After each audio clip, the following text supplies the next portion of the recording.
Hey guys, so as some of you may be aware from my recent videos, cinemas near me are reopening somewhat safely and I'm perfectly comfortable going back, so that's what I'm going to be doing from here on out. However, before I get any more reviews out or start working on any other big videos I have planned, I wanted to cover everything I watched while cinemas were closed, as well as the last couple of films I saw before cinemas closed down. One of the films I caught in theaters before they closed was The Invisible Man, and I loved it. Now, admittedly, I did actually have some time before lockdown to actually get a review for this out, but after my first viewing I figured that this would probably need a second viewing for me to really get a full opinion on it. So having seen it twice in theaters, I can say that it was actually better the second time.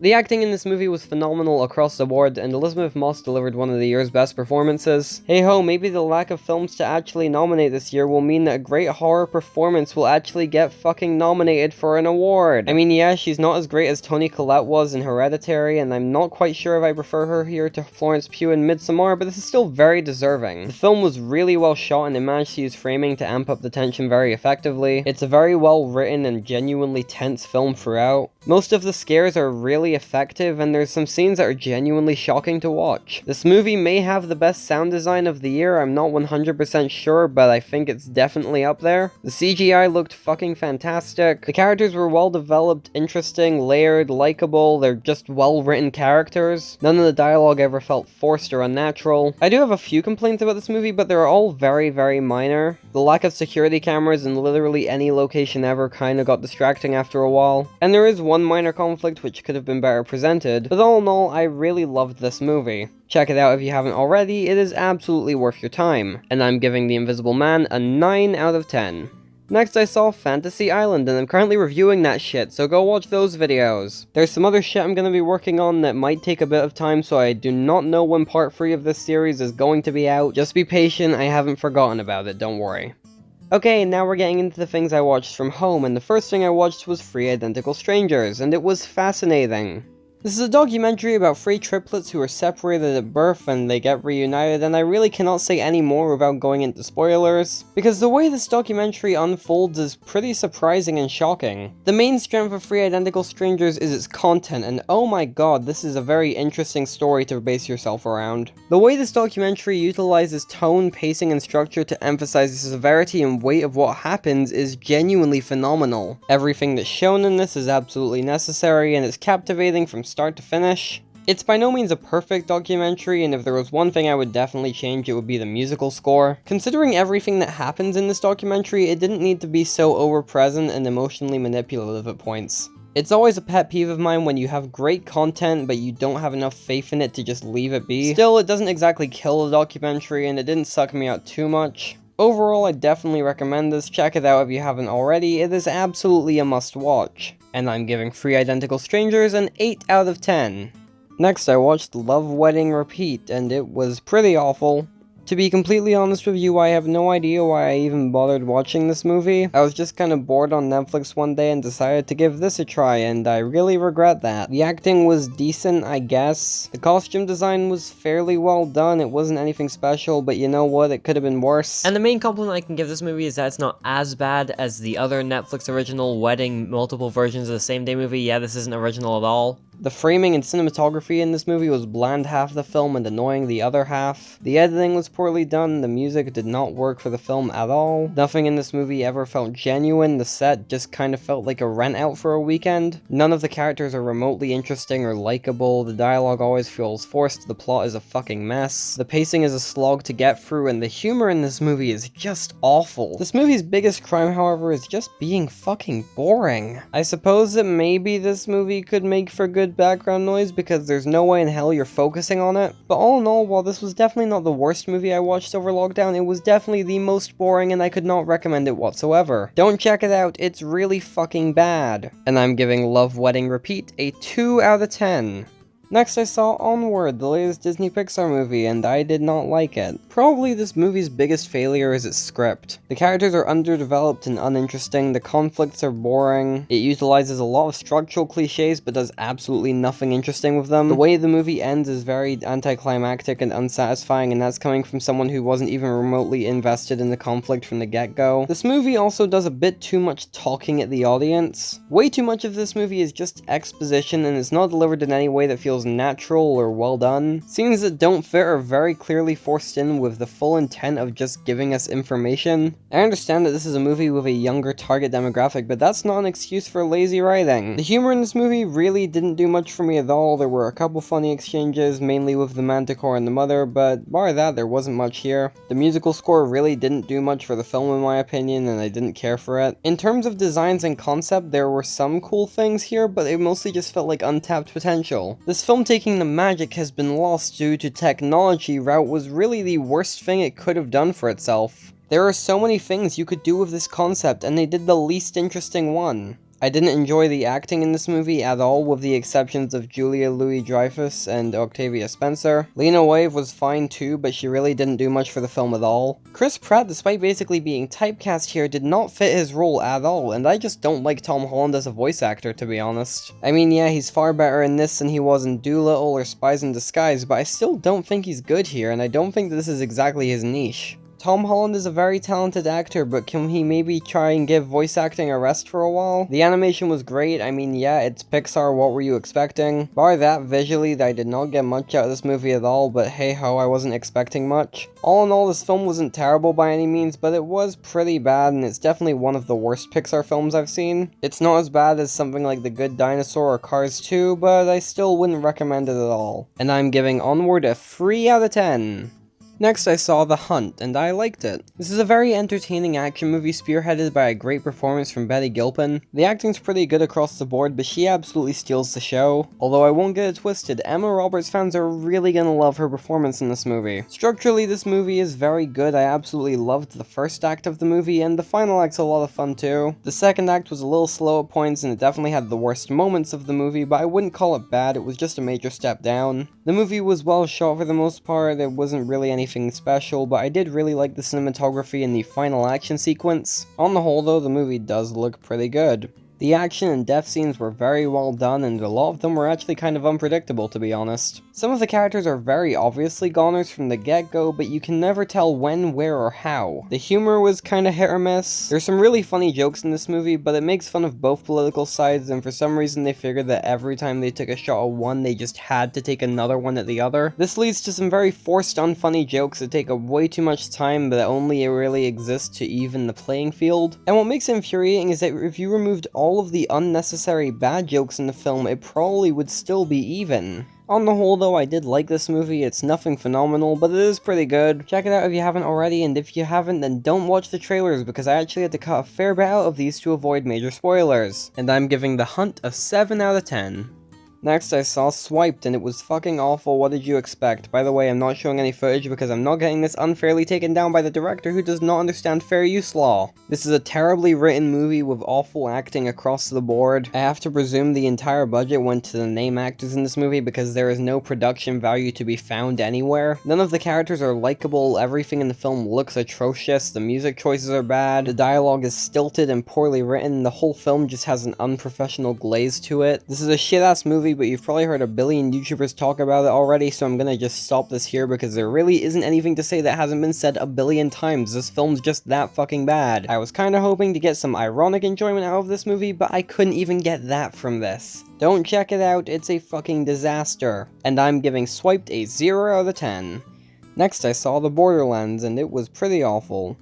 This is a found footage horror movie from the early 2010s, and I have to say it is among the worst found footage movies I've ever seen. All of the acting is terrible, although to be fair, there's nothing you could do with the script. Every character in this movie is an asshole, and they're all pretty unbearable. The presentation is bland, the dialogue is poorly written. The horror in this movie was never effective, and there were points where it crossed over into unintentional comedy, specifically the scene involving a sheep. This film was very obnoxious at points, but for the most part it just kinda didn't do much for me at all. There were some scenes where I was entertained just by how bad it got, and there were some really funny moments, but overall this was a pretty terrible movie and I don't really recommend it. And I'm giving The Borderlands a 0 out of 10.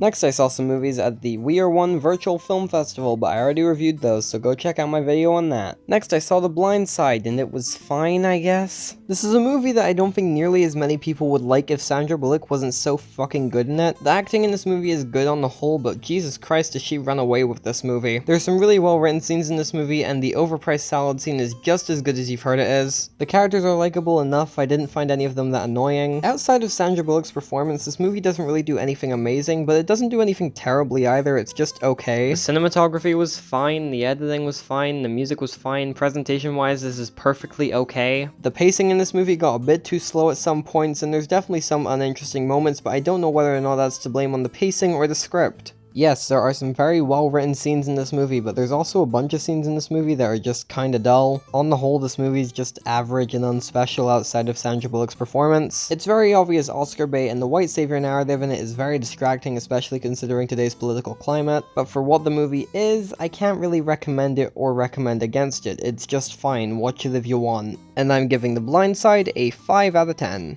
Next I saw Artemis Fowl, and it took the gentleman's spot because this is currently my least favorite film of 2020.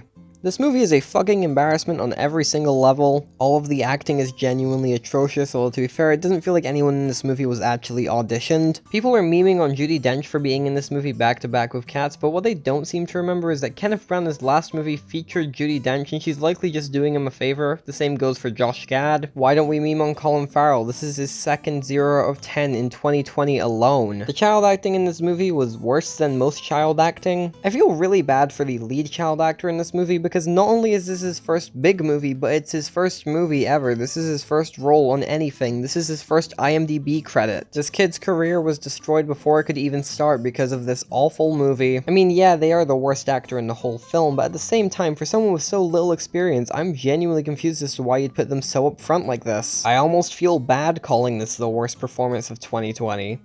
Almost. The visual effects in this movie are an embarrassment, the cinematography is awful, the editing is a mess, the music does not work for the film at all, the story is all over the place, yet at the same time it manages to feel completely non-existent. This entire movie just felt like a very long first act and then it ended. The costume design was ugly, the production design all looked terrible, all of the dialogue was genuinely atrocious, none of the characters in this movie have any redeeming qualities to them whatsoever, and they're all very hateable. This is just an awful movie on literally every level with zero redeeming qualities whatsoever. I mean, yeah, I was able to make fun of it, but there was nothing in this movie that made me laugh that was supposed to. If you already have Disney Plus or you have some level of access to it, you like watching things that are bad, and you have no connection to the original books, then definitely check this one out. However, if those do not apply to you, then avoid this like the plague. Or I guess avoid this like Corona, I don't know. Am I gonna have to stop saying avoid this like the plague now that we're literally dealing with a plague? Anyways, I'm giving Artemis Fowl a 0 out of 10.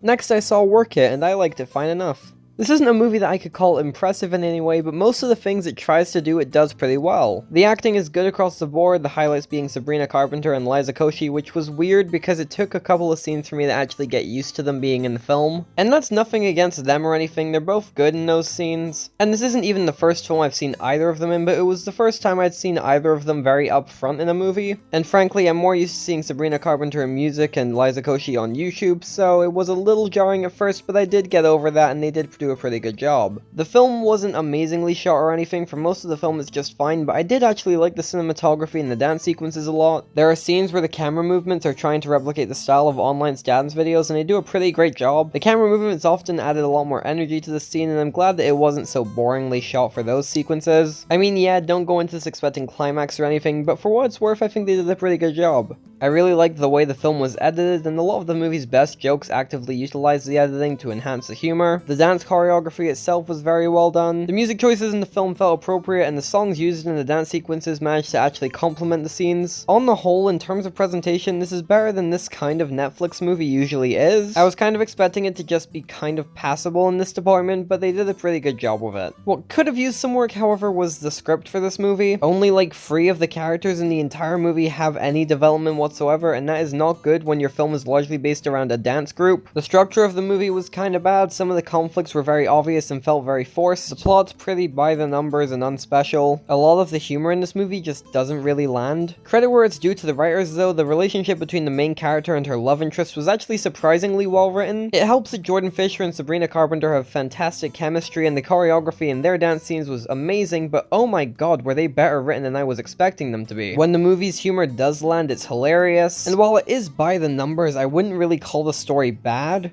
Overall, I really enjoyed this. If you like these kinds of movies, then definitely check this one out. If you're an online content creator with any interest in going into the film industry, then I would highly recommend you give this a watch. Usually with movies that star YouTubers, they are either involved in the writing or directing, or they are just cast because they are a recognizable name. But for this movie, Liza Koshy was clearly actually cast for her acting and her dance skills. So if this does better than the average YouTuber movie, maybe studios will get the idea that people can be cast off of things other than just their name. I mean, theaters already doing it. If you just ignore Cameron Dallas and Mean Girls, why can't film? Anyways, back to the point. I would recommend this, and while I'll probably never watch it again, I do appreciate it for what it is. And I'm giving Work It a 7 out of 10. It is closer to a 6 than an 8. I might move it down to a 6 at a later date, but for now I'm giving it a 7. Next I saw Miss Americana, and I absolutely loved it.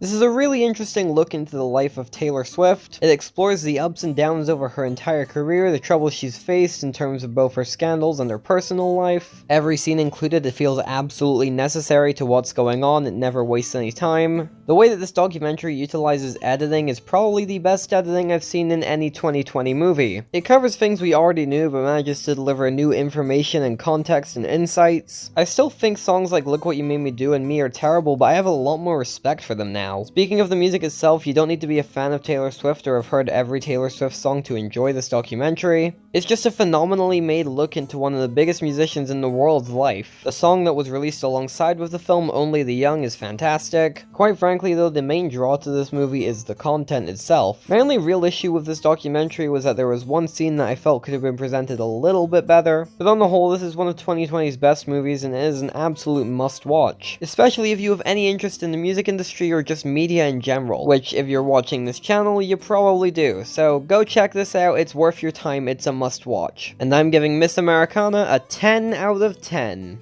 Next I saw Project Power, and it was a mess, as expected. This is from the exact same directors as Nerve, so I truly have no idea why anyone expected this to be any good. Based on these and other things I've seen from them, it kinda just feels like anything they make that has a cool concept and a big scale just goes wrong. Their best movie is Viral, and I don't even think it's good, it's just kinda okay. But the reason that works so much more than these guys' other movies is that it's taking a concept that has been done to death and doing something smaller and more interesting with it without such a big scale. Viral's a kinda standard infection movie, but it focuses more on a sister dynamic that works really well for the movie and a moral dilemma one of the characters has to face. Whereas movies like Nerve and Project Power have big scale, interesting concepts that they just can't pull off because of the scale. And also the fact that even ignoring the concept, these are just poorly made movies.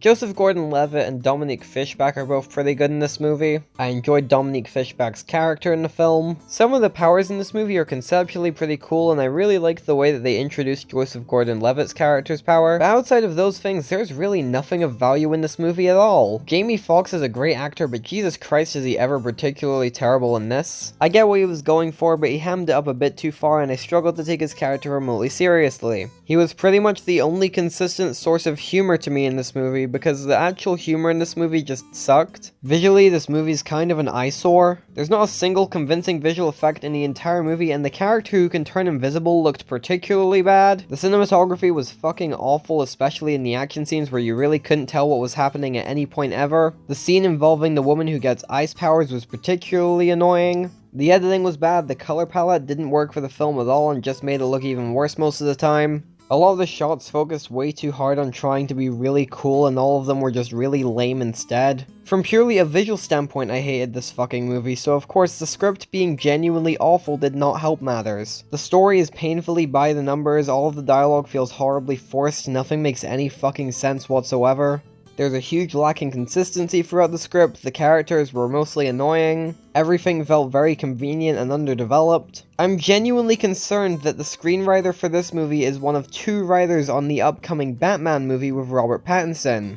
The music in the movie was bad, the pre-existing songs did not fit whatsoever, and most of them sucked too. The movie's pacing was genuinely infuriating. This is a 2-hour movie, but by the end of the first hour, it feels like it's been 4. On the whole, I was at least hoping this movie would be at least somewhat entertaining, but it really just fucking wasn't. This movie was a waste of a good concept and a waste of 2 hours, and you shouldn't see it. And I'm giving Project Power a 2 out of 10. It is closer to a 3 than a 1, but I'm giving it a 2.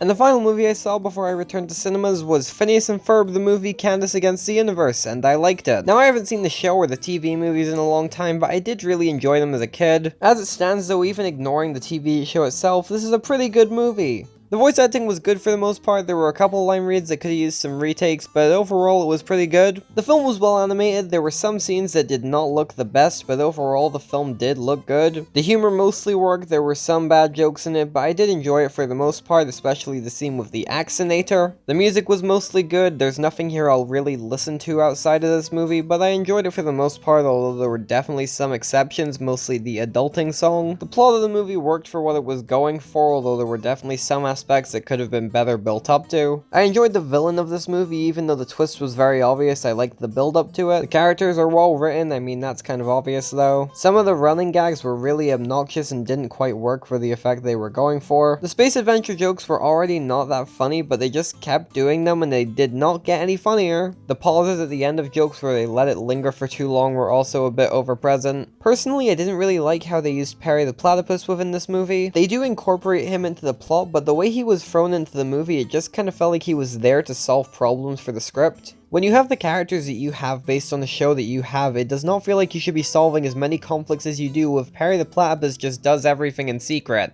They did this way too much and it got very tiring and stale. All in all though, I did like this movie. It was pretty entertaining and for what it was going for, it worked. It's definitely not without its issues, but I would recommend it, especially if you're a fan of the show. And I'm giving Phineas and Ferb Candace Against the Universe a 7 out of 10. Anyways, now you're all caught up on everything I watched, hooray. Unless cinema is shut again, content's gonna be pretty normal from here on out, although do not take that as things going back to normal. You keep following safety guidelines, there is still a pandemic going on. I have some bigger videos planned coming up, so stay tuned for those. That's the end of this video. Like, share, subscribe. I'm bad at outros, and I'll see you in whatever I do next. Hey guys, so I've changed the link in my description to a card code that actually gives you a lot more petitions than I was giving you. It has a lot more than I was putting in my descriptions, so yeah, I'm just gonna start using that link from now on. Anyways, now the video is actually over. Okay, goodbye now.